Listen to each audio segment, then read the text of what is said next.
Ikhwatati nafidakumullah, saudaraku yang insyaallah selalu dijaga sama Allah Rabbul Alamin. Alhamdulillah bisa bersua.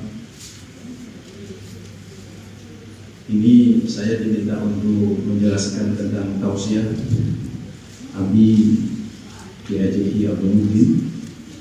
Kemarin sudah dijelaskan oleh Ustaz Arif Wibowo. Mungkin ada yang belum sempat ikut. Saya tidak membacakan, saya hanya merangkum saja. Karena petugas yang membacakan sudah melaksanakan, jadi saya bukan petugas, saya memberikan pencerahan barang-barang di sini berdasar terhadap buku kecil tulisan guru kita Abi Ihya Ulumuddin. Mari kita baca Al-Fatihah untuk beliau. Mudah-mudahan Allah selalu menjaga beliau, memanjangkan umurnya dan kita bisa menikmati ilmu dari beliau. Ada hadi ini awal dunia bin saya sebagai iya kan.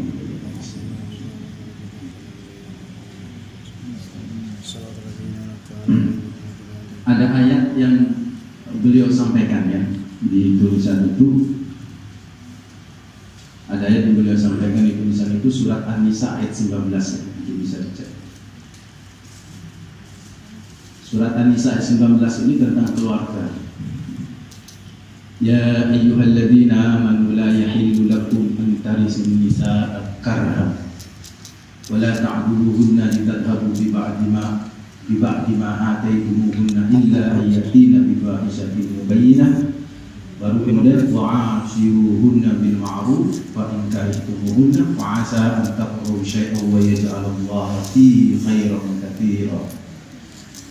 Beliau Abi itu mengambil ujung ayatnya ini, yaitu wa'ashiruhunna bil ma'ruf fa in karihtumuhunna fa 'asa an takrahu syai'an wa yaj'alallahu fihi khairan katsiran. Wa'ashiruhunna. Kalau ada persoalan yang luar biasa dalam keluarga, prinsipnya itu wa'ashiruhunna, tetap muasyarah dengan keluarga. Suami punya masalah dengan istri, muasyarah terjadi. Wa'ashiruhunna harus tetap, dan muasyarah itu tetap bergaul, tetap berhubungan. Apapun problemnya, tetap berhubungan. Kenapa demikian? Jelaskan sama Allah di ayat berikutnya. Fa in karihtumuhunna, bisa jadi apa yang kalian tidak senangi dari mereka, perempuan istri. Fa 'asa an takrahu syai'an, bisa jadi yang kalian tidak senangi terhadap sesuatu yang berkaitan dengan istri itu. Wa yaj'alallahu fihi khairan katsiran, Allah menjadikannya di dalam sesuatu tersebut khairan katsiran, sesuatu yang kalian tidak senangi.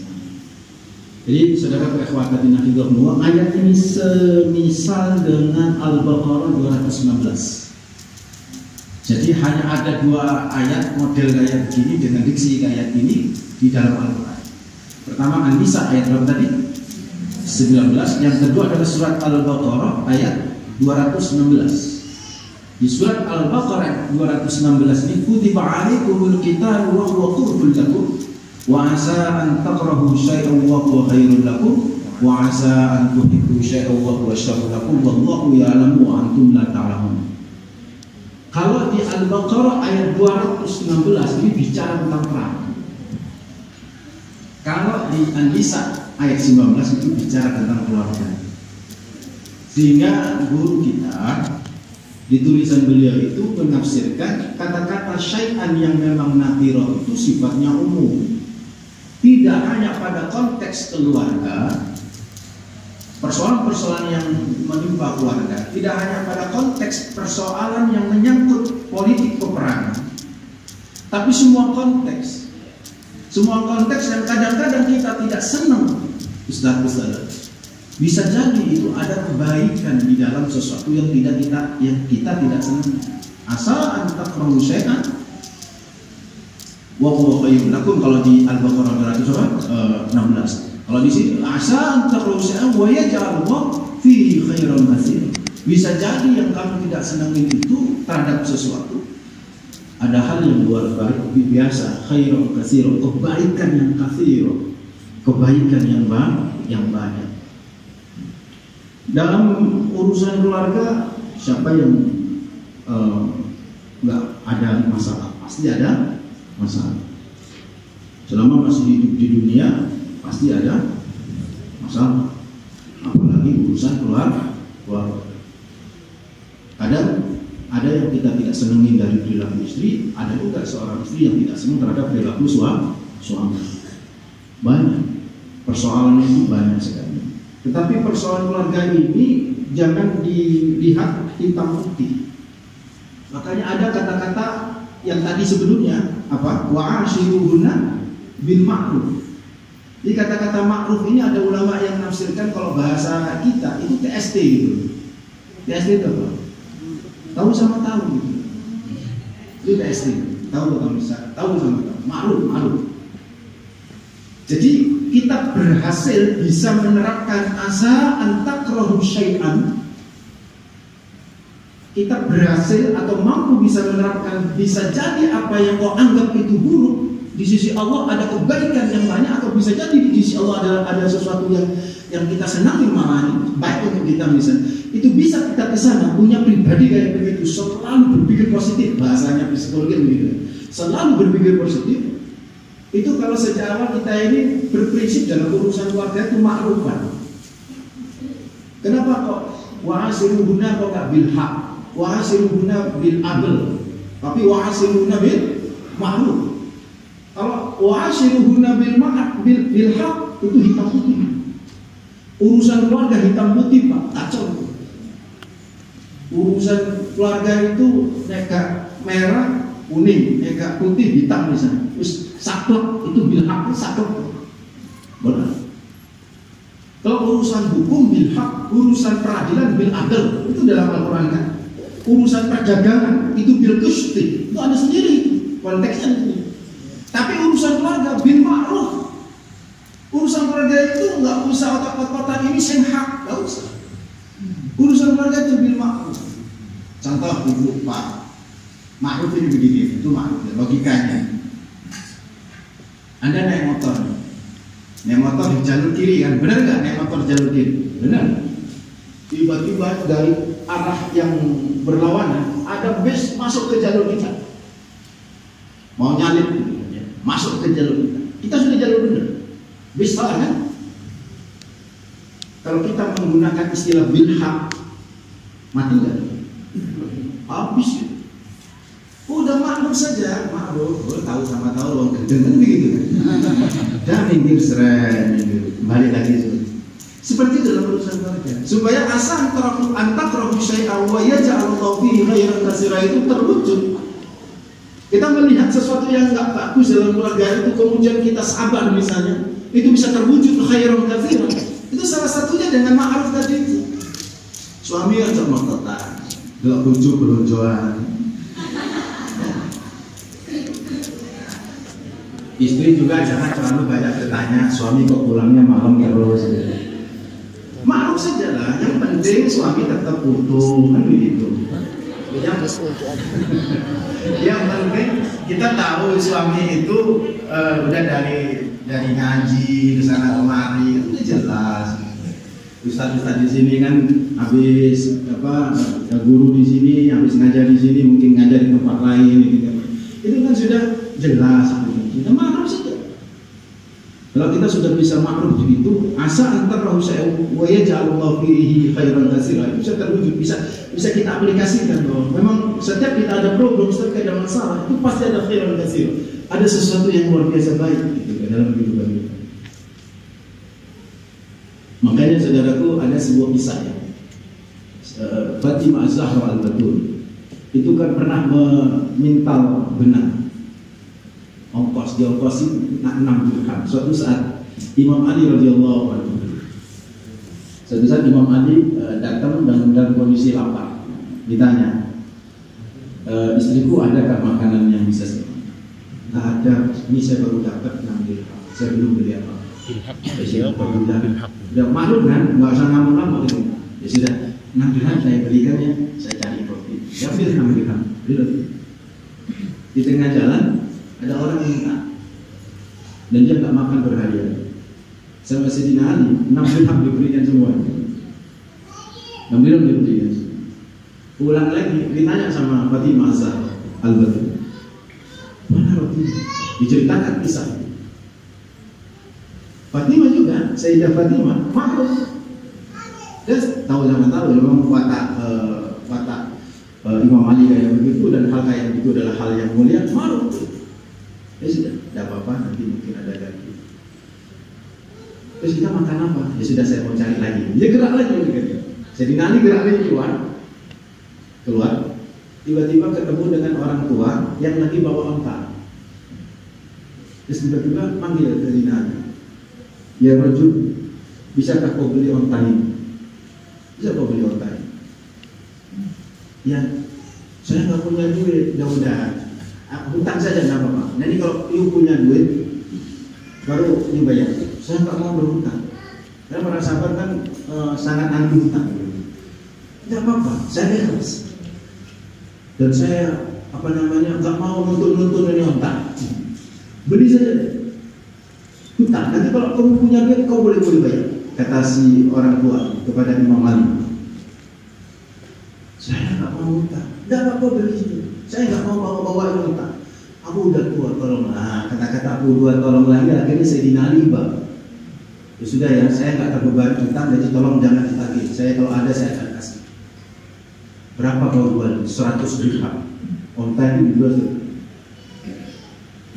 Lama-lama bisa kembali. Tidak apa-apa, udah jangan berpikir. Yang penting aku terbebas dari onta ini. Dia bilang begitu si orang tua. Itu nggak onta ini. Imam Ali berarti punya utang 100 dirham. Tentu. Tak lama dalam perjalanan ketemu orang tua juga nanya, ontanya bagus. Saya ingin tuh onta mau saya beli. Dalam hatinya saya dinari, ketepaan. Bisa langsung untuk bayar. Berapa bapak mau beli ini? Dalam riwayat ada 2, 160 dirham. Ada juga yang meriwayatkan 300 dirham. Kita ambil yang besar saja ya, 300 dirham. Jadi 300 dirham beli. Apabila nyari orang tua itu yang tadi punya unta tadi, yang dia mau tadi, ketemu, Pak ini saya kembali. Oh cepat. Udah Pak ini alhamdulillah Pak. Dia dapat untung 200 dirham. Dan dia kembali ke Fatimah, Sayyidah Fatimah Al-Batul, mau buat darus Islam. Ini istri yang baik kan. Bukan bergembira dalam hati. Wah, ini nanya. Dari mana ini dapat duit? Diceritakan. Kejadian dia diceritakan. Akhirnya lapor ke Nabi Muhammad SAW. Ketika lapor ke Rasulullah Muhammad SAW, apa kata Nabi Muhammad? Langsung Nabi itu tersenyum. Tahukah kamu orang tua tadi yang pertama menjual kamu utang itu adalah malaikat Jibril, dan malaikat yang kedua yang tadi membeli onta itu adalah malaikat nikah ini. Jadi dua malaikat ini saling bertransaksi untuk membantumu mengentaskan kemiskinan yang ada pada diri Sayyidina Ali. Jadi kalau kita mau menghadapi urusan keluarga yang berbelit-belit kayak begitu, urusan ekonomi dan urusan macam-macam, dengan kekuatan sabar dan lain sebagainya, nanti itu asa antakrahu syai'an wa yaj'alullahu fihi khairan katsir. Makanya Habib di tulisan tausiah itu menjelaskan fi khairan katsir itu di sini disebutkan, saya sempat mendapat. Jadi di sini beliau menyebutkan, guru kita menyebutkan adanya pahala yang berlimpah itu khairan katsir. Terus saya sempat tulis adanya pahala yang berlimpah, ada peleburan dosa. Ini saya mencerita tentang peleburan dosa. Itu termasuk khairan katsir. Satu saat ada ibu-ibu yang telepon saya, Ustaz saya mau ngobrol sama Ustaz tentang urusan bisnis kami, mau minta nasihat. Oh ya, gimana dan kapan? Dia ngajak di sebuah resto. Sama siapa? Saya tanya itu. Sama suami saya, ya apa juga. Di resto mana, hari apa? Nanti disebut sebuah resto di Surabaya. Saya ketemu nanti. Oh dia menjelaskan berbagai company dia dia kan punya holding company. Itu agak runtuh gitu, agak puput gitu, Pak. Saya mendengari macian ini bla bla bla macam-macam, selamanya diem saja. Terus setelah itu saya tanya begini, jenengan sudah kok? Saya bilang kan itu lumrah ya. Ya kadang-kadang kan kita ada ustadz-ustadz yang ngaji itu kan kalau kepingin lancar bisnisnya, kalau ingin lancar bisnisnya, sodako kan begitu kan ya. Oh sudah Pak Ustadz, kan itu rutin bagi saya sodako. Oh ya, alhamdulillah. Kadang-kadang orang senang sodako, zakatnya lah, tali kan begitu kan. Zakat gimana? Loh, bukankah saya tiap tahun minta Ustadz untuk itu? Ya, memang kadang-kadang kita, Ustadz kalau ada gini, di mana hitungannya gini. Itu saya meluarin Ustadz. Oh ya sudah. Sholatnya gimana? Lancar Ustadz. Tahajud? Ya mohon maaf, suami yang tahajud. Ya. Jadi istri kadang-kadang telat. Yang sering tahajud, suami sendiri yang ngomong. Kalau tahajud saya Ustadz yang wajib. Puasa Senin Kamis. Jadi bingung saya gitu kan ya. Ini sedekahnya oke, zakatnya nggak ada masalah, sholatnya tetap jalan, tahajudnya rajin suaminya, oke. Terus apa tadi? Puasanya Senin Kamis. Luar biasa kan? Apa yang kurang? Saya diam, tiba-tiba lesan saya ini nyetur begini. Kalian rukun nggak? Saya tanya begini. Oke, saya tanya. Saya tanya, kalian rukun nggak? Saya padahal itu guyon saja, karena selama dalam diskusi itu saya mau cek itu cuma saya ngecek, yang lanangnya menang, kan dia tergelitik saya bertanya, sampai ke rukun tak? Tuh, Ustaz kok tanya kayak begitu? Enggak, saya cuma tanya, kalau menjawab, barulah suaminya ngomong, kita nggak rukun Ustaz, kita bermasalah dalam keluarga itu. Langsung saya bilang ini, termasuk ini saya sudah dalam hati saya ini kesempatan saya masuk, karena dari tadi saya nggak bisa ngasih solusi, bingung kan saya. Bingung. Wah ini kesempatan. Nah saya bilang, itu masalahnya, saya bilang gitu. Masalahnya, ingat ya, keluarga itu kan harus rahmat, mawaddah, sakinah, mawaddah, rahmah. Rahmah ini kan harus penting, puncaknya kan rahmat. Rahmat ini akan membuka pintu-pintu yang lain, saya bilang. Jadi kalau dalam keluarga itu terjadi konflik, nggak pernah terselesaikan, maka nggak ada rahmat. Karena nggak ada rahmat, nggak akan pernah bisa membuka pintu-pintu yang lain, termasuk pintu rezeki. Itu nggak akan terbuka. Semua ibadah kalian itu mengalirnya itu ke penyelesaian konflik itu, dan itu nggak cukup. Karena itu selesaikan dulu. Dan ketika diselesaikan 2 bulan, 3 bulan dia telepon saya, bisa holding company saya terselamatkan.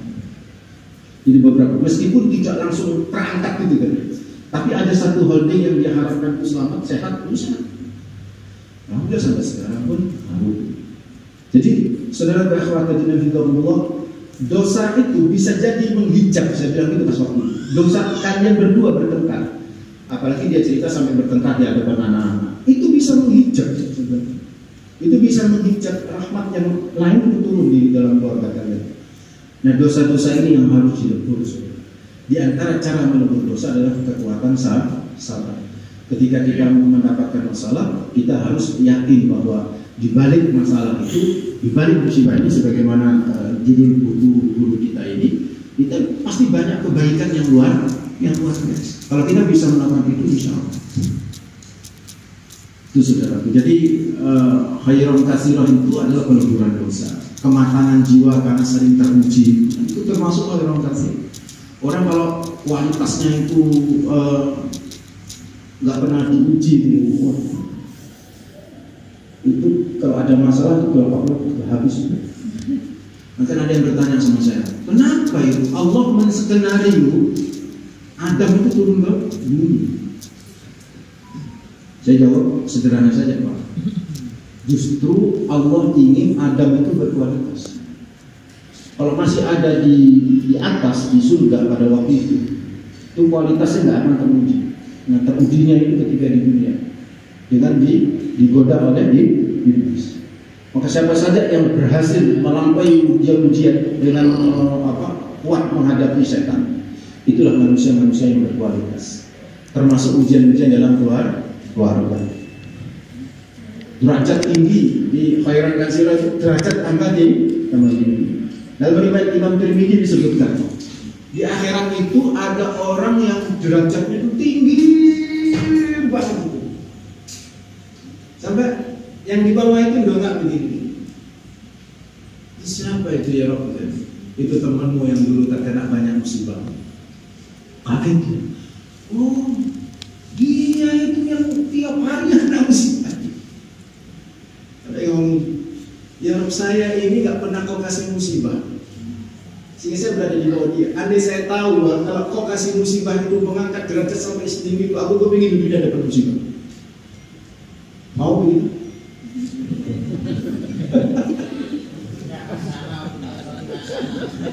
Maunya begitu ya. Hasanah itu kan bukan berarti tidak dapat musibah. Musibah itu juga adalah hasanah. Kalau kita tahu gitu bahwa di balik itu ada kebajikan. Ada teman ya sekarang berada di balik. Itu kalau telepon saya itu nggak pernah saya angkat. Kenapa? Karena kalau telepon masya Allah, kamari wanita, perempuan, kamari wanita, mau mutus di gimana? Kan kita niru abi itu ngelawan. Kalau kau perempuan, nyenang nong, ya gitu, sabar nong. Jadi setelah saya sabar, cerita lagi. Pokoknya jika kata sabar itu nyambangnya lagi. Lebih baik saya diam gitu. Suatu saat dia telepon saya masih ingat saya di depan Royal naik mobil bersama istri mau pulang ke sini. Jadi yang arah ke rumah saya juga, macet total, macet telepon. Karena saya macet ya kan, killing time kan, saya angkat. Saya tahu dia apa ya, saya angkat sekaligus membunuh waktu kan, bosan. Wow, curhat lagi. Tapi dia nangis di situ. Ustadz, saya seminggu yang lalu jatuh. Terus akhirnya divonis stroke ringan. Saya bilang dalam hati saya memang sempat ngomong sama istri saya sempat ngomong sama beberapa teman. Ini ibu ini luar biasa. Sesungguhnya ini waliyah, ini wali. Gimana mas? Ujian bertubi-tubi dalam hidupnya, bertubi-tubi. Pertama bermasalah dengan suami.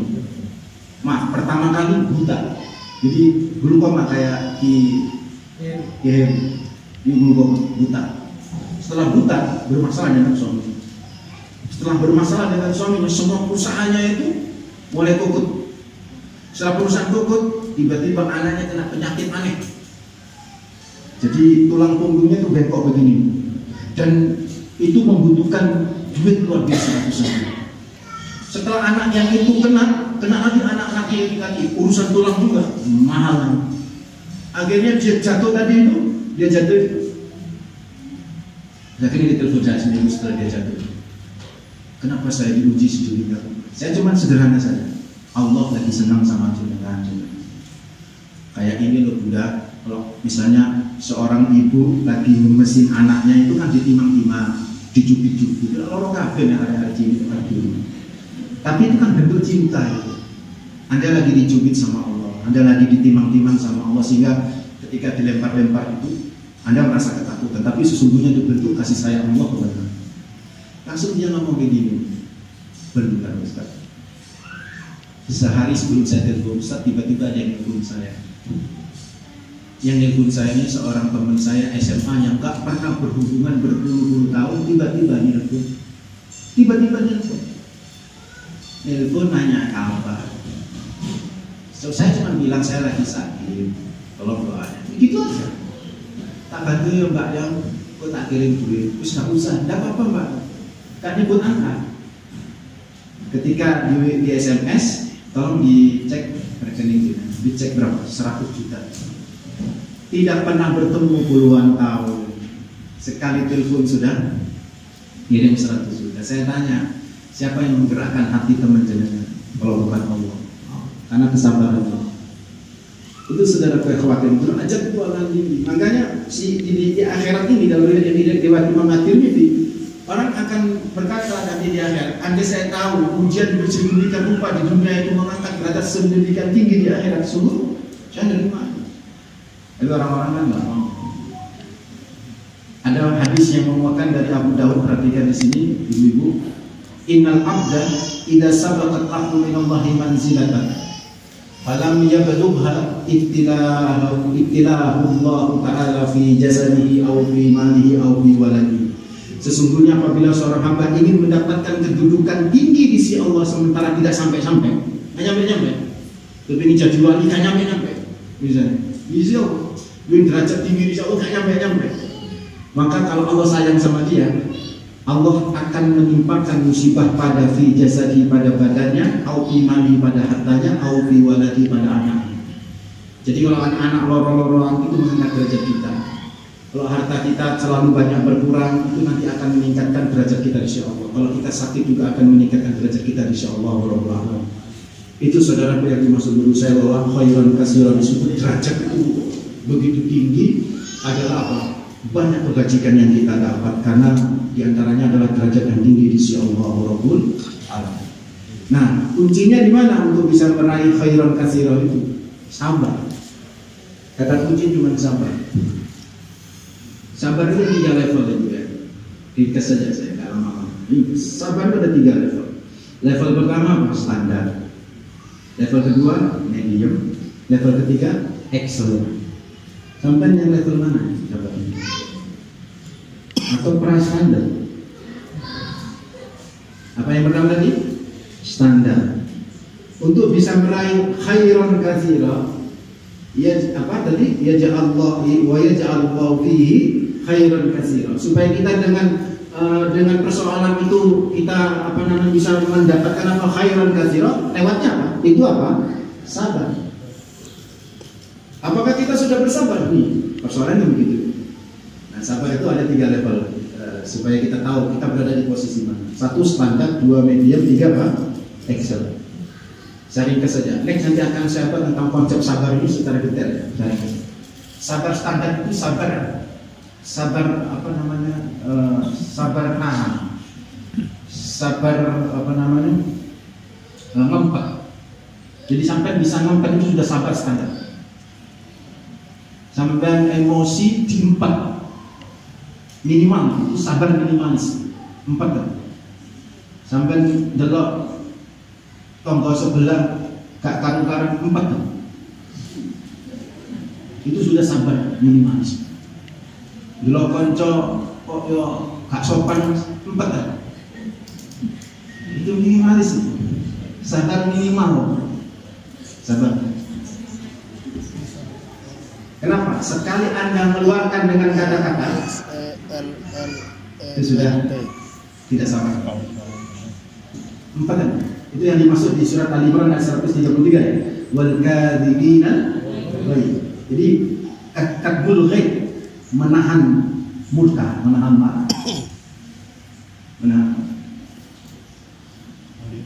Ada naik mobil, saya sebelum ada Frontex ini. Naik mobil, saya sudah belok di sini, tiba-tiba ditabrak. Esak ini. Saya mikir langsung padahal dia yang salah, bertentang. Oh awal gede, mendelik. Saya kan orang negeri Syam. Saya dipeduli banget. Saya orangnya nggak mau diremehin. Tapi pada waktu itu istri kalau saya bilang, saya sudah bismillah itu supaya nggak tersulut Pak emosi. Karena saya merasa benar satu ya. Terus dia kok petena. Udah saya keluar, dia langsung cepat saling keluar mobil. Saya langsung ucap, hati saya biar adem, dia juga biar adem. Assalamualaikum Pak, mohon maaf Pak ya kalau saya salah. Betul. Langsung tuh orang itu cair. Oh, ini Pak Ustadz ini dia ini langsung.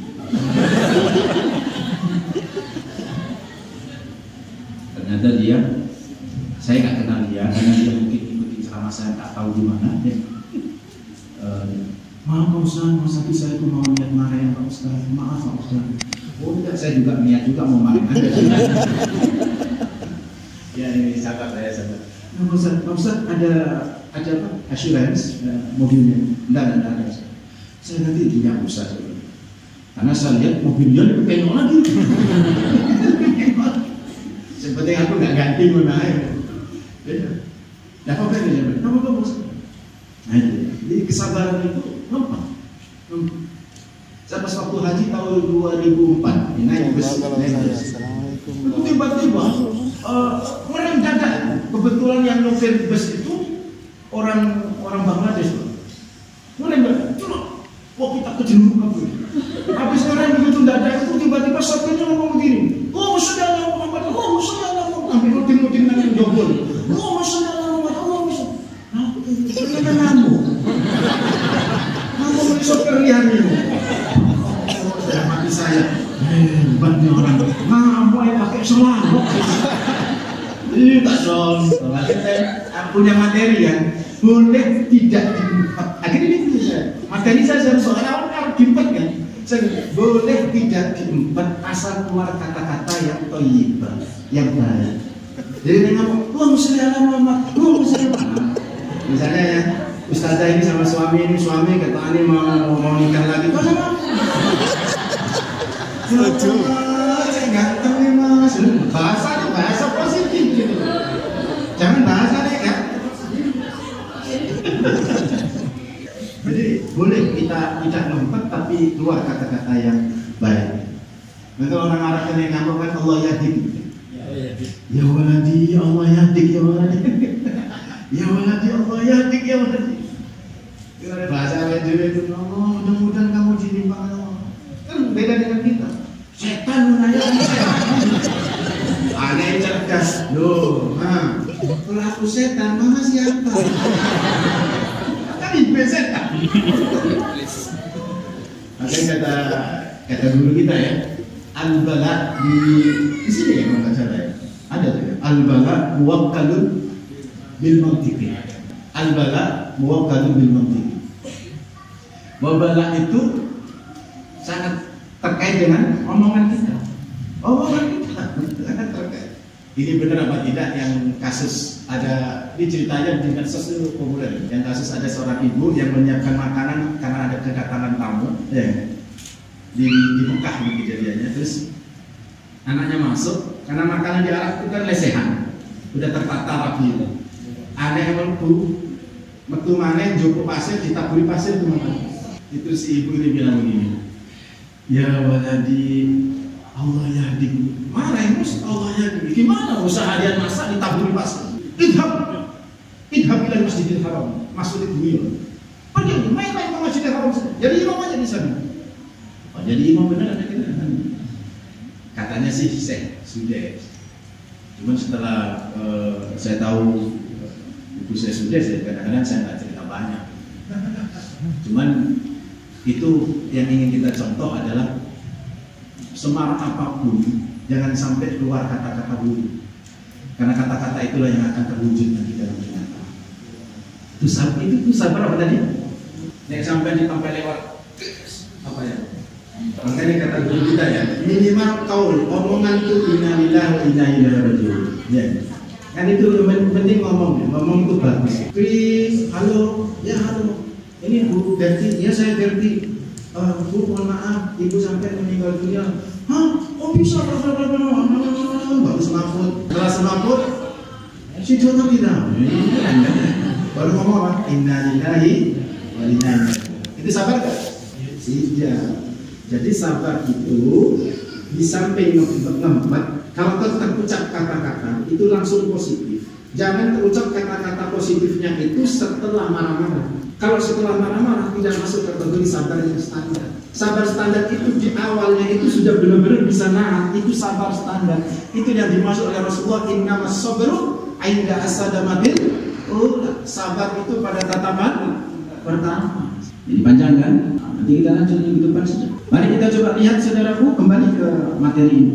Beliau menyatakan karena itulah sabar itu bisa terwujud itu dengan dua aspek, aspek dohir dan aspek apa? Batin.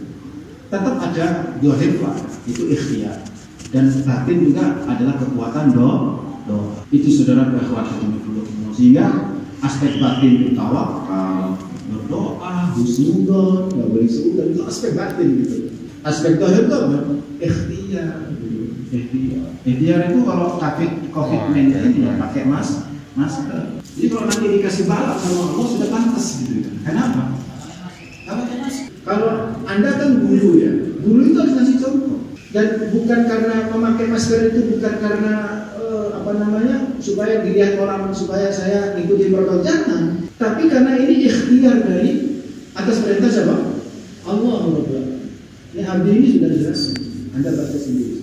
Misalnya idza sami'tum bitta'un li ardin fala tadkhuluha. Kalau kalian mendengar ada satu kaum itu ada kena wabah, jangan masuk. Jadi itu kan ikhtiar. Ikhtiar saja tidak cukup gitu. Kekuatan doa itu penting.